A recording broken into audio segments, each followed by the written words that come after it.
আসসালামু আলাইকুম দর্শক, আমন্ত্রণ জানাচ্ছি মাই টিভির সংবাদে। ঈদুল আজহার শুভেচ্ছা জানাচ্ছি সবাইকে। সাথে আছেন নুসরাত জাহান মন। শুরুতেই সংবাদ শিরোনাম। উজানের পাহাড়ি ঝড় ও টানা বৃষ্টিতে বন্যার পানি বাড়ছে সিলেট ও সুনামগঞ্জে। পানিবন্দী প্রায় 7 লাখ মানুষ। কুড়িগ্রাম সহ উত্তরাঞ্চলেও বন্যার আশঙ্কা। কক্সবাজারের রুখিয়ায় রোহিঙ্গা ক্যাম্পে 3টি পাহাড় ধসে 10 জনের মৃত্যু। চলছে উদ্ধার তৎপরতা, নিরাপদ স্থানে সরিয়ে আনা হচ্ছে অন্যদের। ঈদুল আজহার ছুটি শেষে আজ থেকে খুলেছে সব অফিস, আদালত ও ব্যাংক। ছুটি কাটিয়ে ঢাকায় ফিরছেন কর্মজীবীরা। বিএনপি উস্কানি দিলেও সরকার কোনো যুদ্ধে জড়াবে না বললেন ওবায়দুল কাদের। উন্নয়নের নামে সরকার লুটের সুযোগ করে দিয়েছে অভিযোগ রিজভী।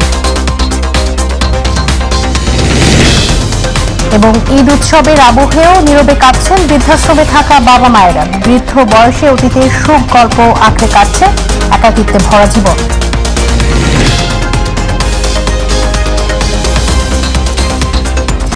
শিরোনাম বলছিলাম, বিস্তারিত সংবাদ। প্রবল বর্ষণে উজারে পাহাড়ি ঢল তলিয়ে গেছে সিলেট সুনামগঞ্জ। পানিবন্দী লক্ষাধিক পরিবার। রাতে না হলেও সকাল থেকে শুরু হয় অবিরাম বৃষ্টি। তলিয়ে গেছে শহরের প্রধান প্রধান সড়ক। দোকানপাট, ব্যবসা প্রতিষ্ঠানেও ঢুকে পড়েছে পানি। প্রাকৃতিক দুর্যোগের কারণে বন্ধ ঘোষণা করা হয়েছে সিলেটের সব পর্যটন কেন্দ্র। প্রতিনিধিদের পাঠানো তথ্যচিত্র আর জানাচ্ছেন শামসাব্রিজ উচ্ছ্বাস। পাহাড়ি ঢলের সাথে 2 দিন ধরে চলছে টানা ভারী বৃষ্টি। সিলেটে চলমান দ্বিতীয় দফার বন্যায় মহানগর ও জেলা জুড়ে প্রায় 4 লাখ মানুষ পানিবন্দী রয়েছে। এর মধ্যে মহানগরের 15টি এলাকায় 10,000 মানুষ বন্যা কবলিত। 20 দিনের মাথায় দ্বিতীয় দফায় বন্যায় আক্রান্ত হয়েছে সিলেট। সিলেট জুড়ে প্লাবিত হয়েছে 864টি গ্রাম ও এলাকা। এসব গ্রাম ও এলাকায় 3,71,560 জন মানুষ বন্যায় আক্রান্ত। জেলা ও মহানগর মিলিয়ে 619টি আশ্রয়ণ কেন্দ্র খোলা হয়েছে। এর মধ্যে মহানগরে 80টি। পানি বাসা বাড়ি বুড়াইলিছে সব, অনেক তো রান্না বাড়া জায়গা নাই, ফাঁক করে যে খাইতো এর মতো ক্ষমতা নাই। টাকা আছে কিন্তু কেউ যাইতে পারেন না, যায় বাজার করিয়া আনিয়া খাইতো। কেতা লাগে কোন কোন সিলেটে বন্যা হয়, সিলেটে বন্যা হইলে পানি। আমরা প্রায় 3 দিন থেকে এখানে মানে মতো জীবনযাপন করতেছি। আমাদের ঈদের আনন্দ ম্লান হয়ে যাচ্ছে। সিলেটে বন্যা পরিস্থিতি অবনতি হয় পানিবন্দীদের উদ্ধারে উপজেলা প্রশাসন প্রয়োজনীয় তৎপরতা চালাচ্ছে। সার্বিক পরিস্থিতি পর্যবেক্ষণে স্থাপন করা হয়েছে কন্ট্রোল রুম। বন্যায় ক্ষতিগ্রস্ত দক্ষিণ সুরমা, বড়ইকান্দি বিদ্যুৎ উপকেন্দ্র রক্ষায় সেনাবাহিনী মোতায়েন করা হয়েছে। বন্ধ ঘোষণা করা হয়েছে সিলেটের সব পর্যটন কেন্দ্র। সর্বাত্মক প্রচেষ্টা চালাচ্ছি আমরা সহযোগিতা করার জন্য, এবং আমরা 1 মিনিটের জন্য আমাদের কার্যক্রম আমরা বন্ধ করব না। এদিকে বৃষ্টি পাহাড়ি ঢলে সুনামগঞ্জের সবকটি নদ নদীর পানি বিপদসীমার উপর দিয়ে প্রবাহিত হচ্ছে। একে একে ডুবে গেছে ঘরবাড়ি ও রাস্তাঘাট। বসতবাড়ি, দোকানপাটে পানি ঢুকে পড়ায় আসবাবপত্র, দোকানের মালামাল ও মূল্যবান জিনিসপত্রের ব্যাপক ক্ষয়ক্ষতি হয়েছে। জেলা জুড়ে খোলা 100 আশ্রয়ণ কেন্দ্রে বানবাসী মানুষ আশ্রয় নিয়েছে। পানি বৃদ্ধি অব্যাহত থাকায় সুনামগঞ্জ জেলা শহরের সাথে সবকটি উপজেলার যোগাযোগ বিচ্ছিন্ন রয়েছে। সিলেটের সুরমা, কুশিয়ারা সহ 4টি নদীর পানি বিপদসীমার উপর দিয়ে প্রবাহিত হয়ে সুনামগঞ্জের বন্যা পরিস্থিতিও অবনতি হয়েছে। শামসাব্রিজ উচ্ছ্বাস, মাই টিভি নিউজ ডেস্ক। আগামী 2 দিন সিলেট সুনামগঞ্জের বন্যা পরিস্থিতি আরো অবনতির দিকে যাবে বলে জানিয়েছেন বন্যা পূর্বাভাস ও সতর্কীকরণ কেন্দ্রের নির্বাহী প্রকৌশলী সর্দার উদয় রায়হান। তিনি বলেছেন, শুধু সিলেটই নয়, ব্রহ্মপুত্র ও যমুনা নদীর পানি হু হু করে বাড়ায় কুড়িগ্রাম সহ আশপাশের এলাকায়ও বন্যা হতে পারে। অন্যদিকে আবহাওয়া অফিস জানিয়েছে, সিলেট ও চট্টগ্রামে প্রবলভাবে পাহাড় ধসের আশঙ্কা রয়েছে। এছাড়া ঢাকা, খুলনা ও বরিশালে আগামী 48 ঘন্টায় বৃষ্টিপাতের পরিমাণ আরো বৃদ্ধি পাবে। বিস্তারিত আমিনা হেরার রিপোর্টে। গত কয়েকদিনের অবিরত হালকা ও ভারী বর্ষণ এবং ভারত থেকে নেমে আসা পাহাড়ি ঢলে দ্বিতীয় দফা বন্যায় প্লাবিত সিলেট। বন্যায় বাড়িঘর, রাস্তাঘাট প্লাবিত হয়ে পৌরসভার বিভিন্ন বাসাবাড়ি ও দোকানপাটে পানি ঢুকে ব্যাপক ক্ষয়ক্ষতি হয়েছে। সিলেটের 12 উপজেলাতেই ঢুকেছে বন্যার পানি। কোথাও কোথাও পরিস্থিতি অপরিবর্তিত থাকলেও পানি বেড়ে নতুন করে বেশ কিছু এলাকা প্লাবিত হয়ে বন্যা হয়। আর এমন পরিস্থিতি কতদিন অব্যাহত থাকবে তা জানিয়েছে বন্যা পূর্বাভাস ও সতর্কীকরণ কেন্দ্র। আগামী 48 ঘন্টা পর্যন্ত দেশের উত্তরাঞ্চল, উত্তর পূর্বাঞ্চল এবং তৎসংলগ্ন উজানে ভারী থেকে অতি ভারী বৃষ্টিপাতের সম্ভাবনা রয়েছে। এর ফলে বর্তমানে উত্তর পূর্বাঞ্চলের প্রধান নদী পানি বৃদ্ধির যে প্রবণতা সেটা আগামী 48 ঘন্টা পর্যন্ত অব্যাহত থাকতে পারে এবং এর ফলে মূলত সিলেট, সুনামগঞ্জ এবং নেত্রকোনা জেলার কিছু কিছু অঞ্চলে চলমান বন্যা পরিস্থিতির কিছুটা অবনতি হতে পারে আগামী 2 দিনে। ভারী বৃষ্টি অব্যাহত থাকায় সিলেট নগরীর অনেক এলাকায় বন্যার পানি ক্রমেই বাড়ছে। তবে 7 দিনের মধ্যেই সিলেটের পানি নেমে যাবে। একই সাথে ব্রহ্মপুত্র ও যমুনা নদীর পানি বেড়ে যাওয়ায় তৎসংলগ্ন এলাকায়ও আশঙ্কা রয়েছে বন্যার, জানান বন্যা পূর্বাভাস ও সতর্কীকরণ কেন্দ্র নির্বাহী প্রকৌশলী সর্দার উদয় রায়হান।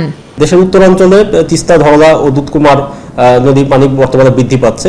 এই অঞ্চলেও আগামী 48 ঘন্টা পর্যন্ত ভারী বৃষ্টিপাতের পূর্বাভাস থাকায় আগামী 2 দিন পর্যন্ত এই নদীগুলোর পানি বৃদ্ধি পেতে পারে এবং কুড়িগ্রাম, লালমনিরহাট এবং রংপুর জেলার কতিপয় নিম্নাঞ্চলে স্বল্পমেয়াদী বন্যা পরিস্থিতির সৃষ্টি হতে পারে। এদিকে আগামী কয়েকদিন সিলেটে টানা বৃষ্টির পূর্বাভাস দিয়েছে আবহাওয়া অধিদপ্তর। একই সাথে সিলেট ও চট্টগ্রামে প্রবলভাবে রয়েছে পাহাড় ধসের আশঙ্কা। চট্টগ্রাম বিভাগ এবং সিলেট বিভাগে যে পাহাড়ি অঞ্চলগুলো আছে, পাহাড় ধসের একটা সম্ভাবনা আছে। বরিশাল বিভাগের অনেক জায়গাতে ভারী বৃষ্টিপাতের সম্ভাবনা আছে। তবে বৃষ্টিপাতের প্রবণতা আস্তে আস্তে একটু বৃদ্ধি পায় বরিশাল সহ ঢাকা বিভাগে। আমিনা হিরা, মাই টিভি, ঢাকা। কক্সবাজারের উখিয়ায় রোহিঙ্গা ক্যাম্পে 3টি পাহাড় ধসে 10 জনের মৃত্যু হয়েছে। এর মধ্যে 2 জন বাংলাদেশি রয়েছেন। গত রাত 3টার দিকে ব্লক 9 একটি পাহাড় ধস হয়। এতে মাটি চাপা পড়ে 2 রোহিঙ্গার মৃত্যু হয়। পরে ভোরে আরও একটি পাহাড় ধসে 4 রোহিঙ্গার মৃত্যু হয়। এর কিছুক্ষণ পরে আরেকটি পাহাড় ধসের ঘটনায় 2 বাংলাদেশি সহ 3 জনের মৃত্যু হয়। এখন পর্যন্ত 10 জনের মরদেহ উদ্ধার করা হয়েছে বলে নিশ্চিত করেছে ফায়ার সার্ভিস। ঘটনার পরপরই পাহাড়ে বসবাসরত সব মানুষদের নিরাপদ স্থানে সরিয়ে আনা হচ্ছে। মাইকিং করে করা হচ্ছে সচেতন। কক্সবাজারে গত কয়েকদিন ধরেই বৃষ্টিপাত অব্যাহত রয়েছে।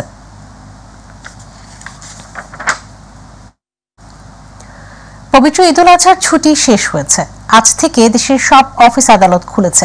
প্রথম দিন বিভিন্ন সরকারি বেসরকারি অফিসে কর্মকর্তা কর্মচারীদের উপস্থিতি রয়েছে কম। তেমন কর্মব্যস্ততাও নেই দপ্তরগুলোতে।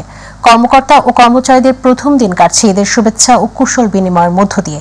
এদিকে সংসদ সচিবালয়ে দর্শনার্থীর ভিড় আজকে নেই বললেই চলে। এদিকে আজ থেকেই কার্যকর হচ্ছে সব সরকারি অফিস ও ব্যাংকের নতুন সূচি। নতুন নিয়মে ব্যাংকের লেনদেন শুরু হবে সকাল 10টায়, যা চলবে বিকেল 4টা পর্যন্ত। আর ব্যাংকগুলোর অফিস খোলা থাকবে সকাল 10টা থেকে বিকেল 6টা পর্যন্ত।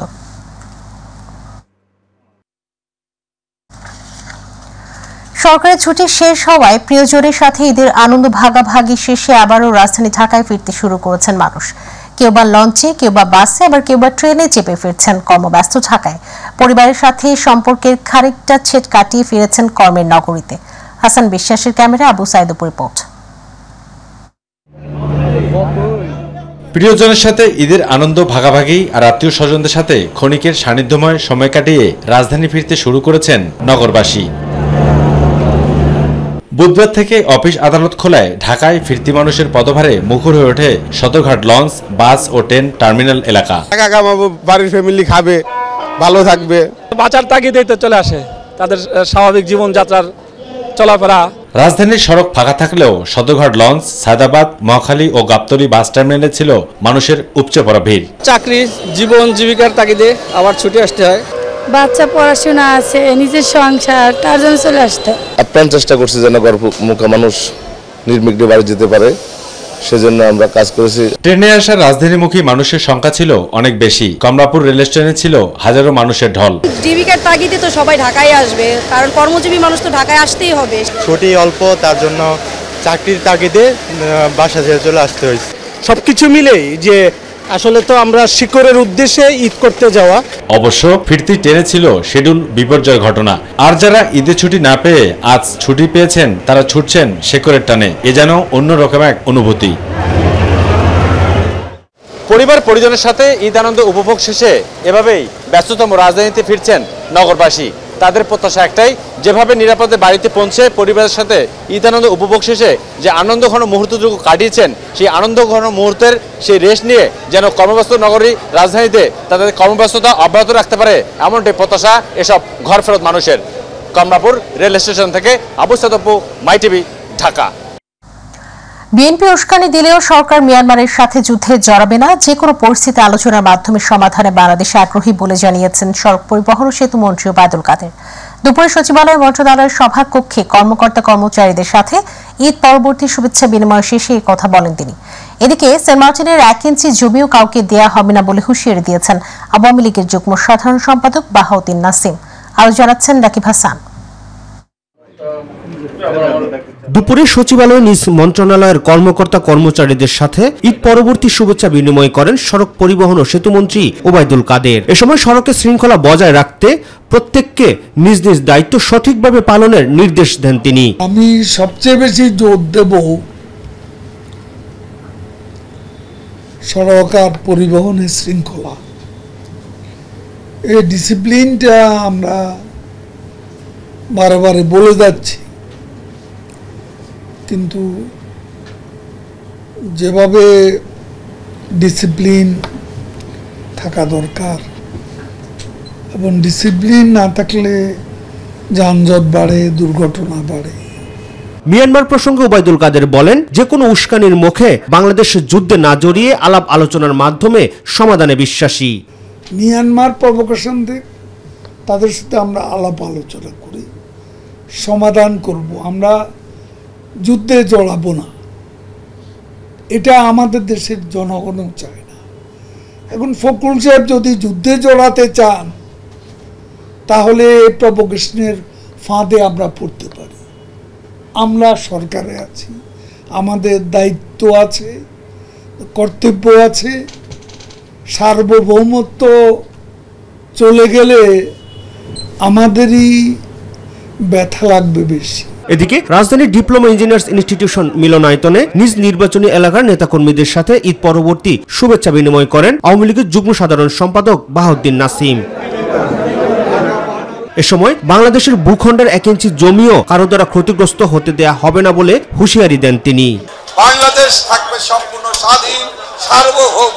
এই স্বাধীন সার্বভৌম রাষ্ট্রে কোনো মায়ানমার তো দূরের কথা, কোনো রাষ্ট্রই কোনো অধিকার নেই আমাদের দেশকে কোনোভাবে ক্ষতিগ্রস্ত করা। আমাদের স্বাধীনতা, আমাদের সার্বভৌমত্ব, আমাদের সোনার বাংলাদেশকে বিন্দুমাত্র আক্রমণ করার ক্ষমতাও কেউ রাখে না। রাকিব হাসান, মাই টিভি, ঢাকা।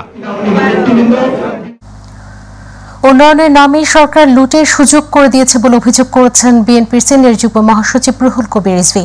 সকালে নয়াপল্টনে দলের চেয়ারপারসন বেগম খালেদা জিয়ার মুক্তির দাবিতে বিক্ষোভ মিছিলের পর তিনি এই কথা বলেন। নানা ইস্যুতে সরকারের সমালোচনা করে রিজভী বলেন, সরকারকে মোকাবেলা করতে রাজপথে নামতে হবে।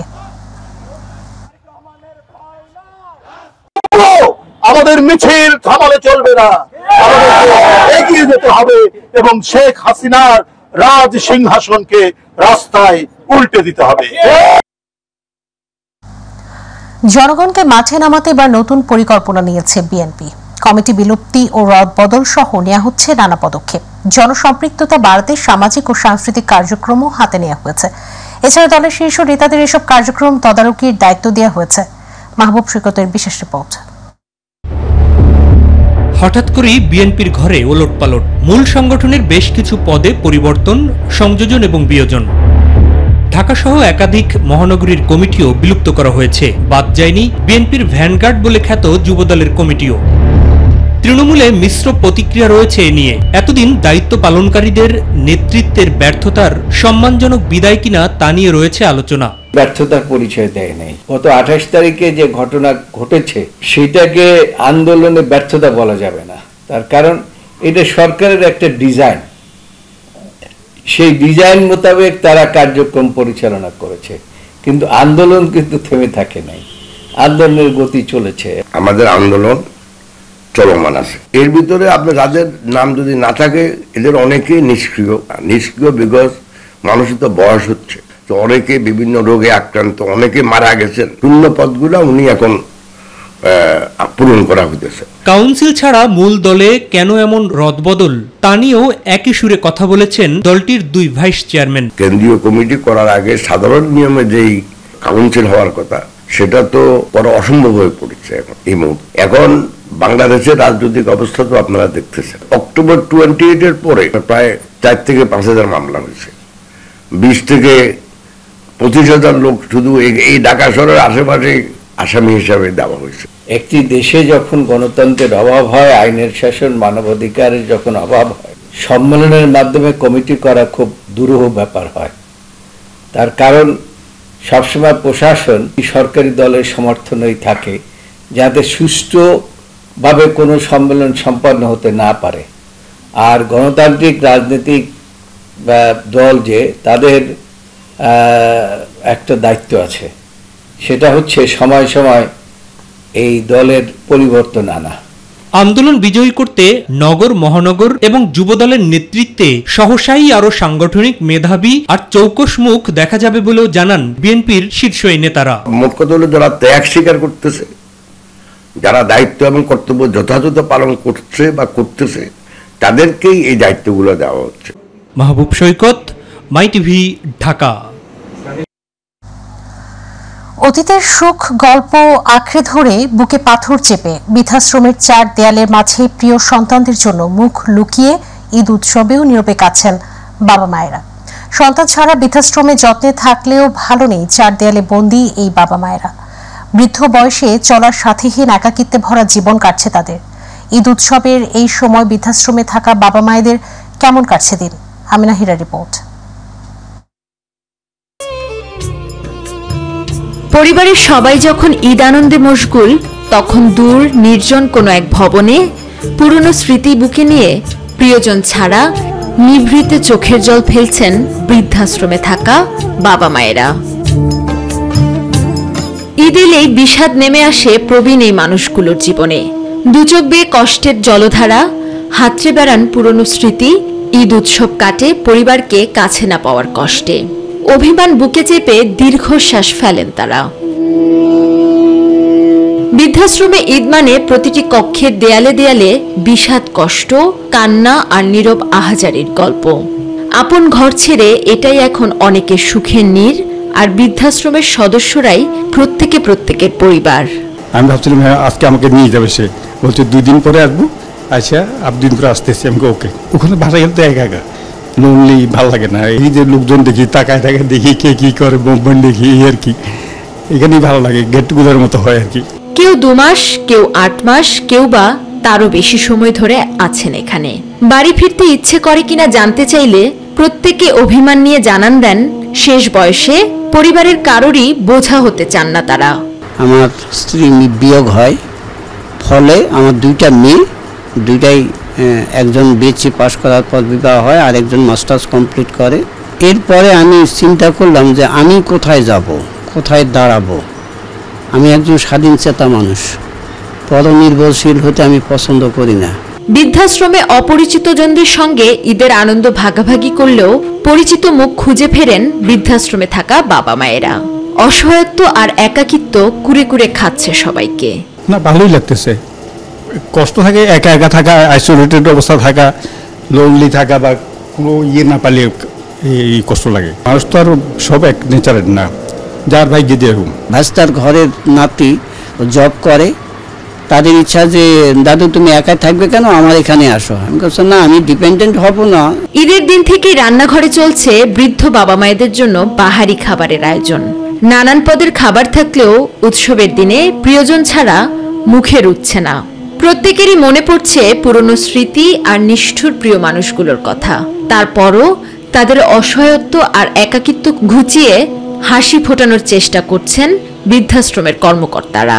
ছেলে মেয়ে যারা আসে বা কোনো আত্মীয় স্বজন বা বাইরে থেকেও যদি কেউ দেখা করতে চায়, তাদের সাথে পুরো উন্মুক্ত করে দেওয়া হয়। শত অভিমান আর কষ্টের মাঝেও বৃদ্ধ এই বাবা মায়েদের সন্তানের প্রতি নেই বিন্দুমাত্র আক্ষেপ। এতক্ষণ এখানে উপস্থিত থেকে বসে ভাবছিলাম এই বদ্ধ ঘরগুলোতে থাকা মানুষগুলোর কথা। এই মানুষগুলোই একসময় কর্মক্ষেত্রে দাপিয়ে বেরিয়েছেন, পরিবারের জন্য করেছেন অগাধ কষ্ট। কিন্তু বয়সের ভারে আজ যখন তারা প্রবীণ, পরিবারের কাছ থেকে বিতাড়িত হয়ে এই মানুষগুলোই ঈদ উদযাপন করছেন তাদেরই মতো কিছু প্রবীণদের সাথে।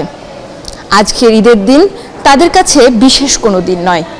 ঈদ কেবলই তাদের কাছে অন্যান্য দিনের মতো আরেকটি যন্ত্রণাদায়ক দিনের সূচনা।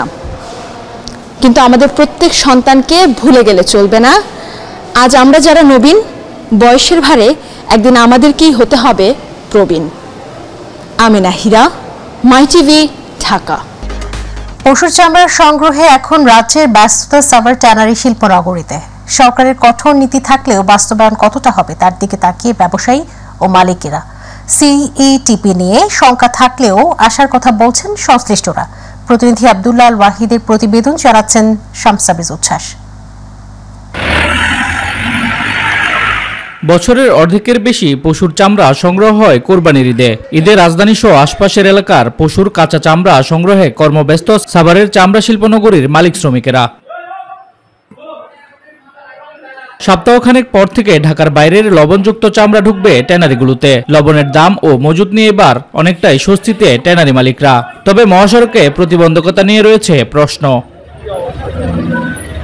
মালদা আমরা গত বছর দিয়েছিলাম 850, এই বছর একটা গাড়িতে আসছে হয়তো 600 মতো, আরো 500 আমরা আসবে। নিয়ে আসতে লইছি তখন আমাদেরকে বাস লয়া লাড়ি লেখা রয়েছে, সিঙ্গেল দিছে, পরে আমি আর সিঙ্গেল অমান্য করে আমি যেমন টাইম নিয়ে আসবো। চাপতলিতে একবার আমার অনেকগুলো আমরা আটকে রাখছি, পরে ওই যে আমি ডিসি অফিসে মুন্দিছি এরপরে সম্ভবত কেউ কেউ আবার নিয়ম না জেনে ঢাকার বাইরের চামড়া নিয়ে হাজির হচ্ছেন এই শিল্পনগরীতে। আর সময় মতো লবণযুক্ত না করায় চামড়ার গুণগত মান নষ্ট হচ্ছে। এই চামড়াগুলোরে আমরা এখন প্রিজারভেটিভ করতেছি লবণ দিয়ে। এই লবণ দেওয়ার পরে অন্তত 2-2.5 মাস আমাদের এই চামড়া রাখা যাবে। বিশ্ববাজারে জায়গা পেতে এলডব্লিউজি সনদ পেতে সাভারের স্থানান্তরের শুরু থেকেই সিপিটি সক্ষমতা ও পরিবেশ রক্ষা নিয়ে বারবারই প্রশ্ন তুলছেন মালিক সহ পরিবেশবিদরা। পরিবেশ অধিদপ্তর যে স্যাম্পল নেবে সেই স্যাম্পল আমার সায়েন্স ল্যাবের থেকে নিবে, সেই স্যাম্পল আমাদের এখানে ল্যাবেও নিব। আমরা নিয়ে কম্পেয়ার করে আমরা দেখবো যে আসলে আমাদের রেজাল্টটা কিরকম আসছে। সিটিপি কে পুরোপুরি এটা প্রস্তুত করার জন্য যা যা পদক্ষেপ নেওয়া দরকার সেই পদক্ষেপগুলো আমরা নিয়েছি। এটা আমরা আজকে সরেজমিনে দেখতে আসলাম। এবছর 1,10,00,000 চামড়া সংগ্রহের লক্ষ্যমাত্রায় প্রস্তুতি নিচ্ছে বাংলাদেশ ট্যানারি অ্যাসোসিয়েশন। শামসাবিজ উচ্ছ্বাস, মাই টিভি, নিউজ ডেস্ক। কোরবানির ঈদকে কেন্দ্র করে 4 লাখের বেশি গবাদি পশুর চামড়া লবণজাত করেছে চট্টগ্রামের আড়তদারেরা। আড়তদাররা বলছেন সরকারের বেঁধে দেওয়া দাম ট্যানারি মালিকরা চামড়া না কেনায় ঝুঁকি নিয়ে চামড়া লবণজাত করতে হয়েছে তাদের। চট্টগ্রামে ট্যানারি না থাকায় এসব চামড়া ঢাকার ট্যানারিতে পাঠানো হয়েছে। এদিকে এবার ঢাকার মধ্যে প্রতি বর্গফুট লবণযুক্ত চামড়ার দাম সরকার নির্ধারণ করেছে 55 থেকে 60 টাকা, যা গত বছর ছিল 50 থেকে 55 টাকা। অন্যদিকে ঢাকার বাইরে গরু প্রতি বর্গফুট লবণযুক্ত চামড়ার দাম নির্ধারণ করা হচ্ছে 50 থেকে 55 টাকা, যা গত বছর ছিল 45 থেকে 48 টাকা। এর সাথে সংবাদ শেষ করছি, শিরোনাম জানিয়ে দিচ্ছি আরো একবার। উজানের পাহাড়ি ঝড় ও টানা বৃষ্টিতে বন্যার পানি বাড়ছে সিলেট ও সুনামগঞ্জে। পানিবন্দী প্রায় 7 লাখ মানুষ। কুড়িগ্রাম সহ উত্তরাঞ্চলেও বন্যার আশঙ্কা। কক্সবাজারের রুখিয়ায় রোহিঙ্গা ক্যাম্পে 3টি পাহাড় ধসে 10 জনের মৃত্যু। চলছে উদ্ধার তৎপরতা, নিরাপদ স্থানে সরিয়ে আনা হচ্ছে অন্যদের। ঈদুল আজহার ছুটি শেষে আজ থেকে খুলেছে সব অফিস, আদালত ও ব্যাংক। ছুটি কাটিয়ে ঢাকায় ফিরছেন কর্মজীবীরা।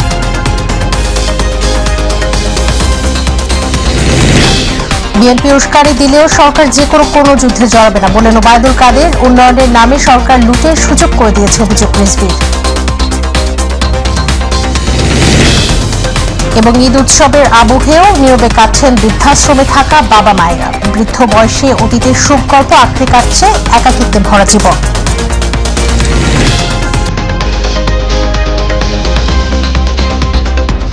সঙ্গে থাকার জন্য অসংখ্য ধন্যবাদ। এছাড়া ইউটিউবে মাই টিভি সংবাদ পেতে ভিজিট করুন /mytvbd নিউজ। এবং আমাদের অনুষ্ঠান দেখতে ভিজিট করুন /mytvবাংলা, ফেসবুক /mytvবাংলা। পরবর্তী সংবাদ দেখা আমি বিদায় নিচ্ছি। আল্লাহ হাফেজ।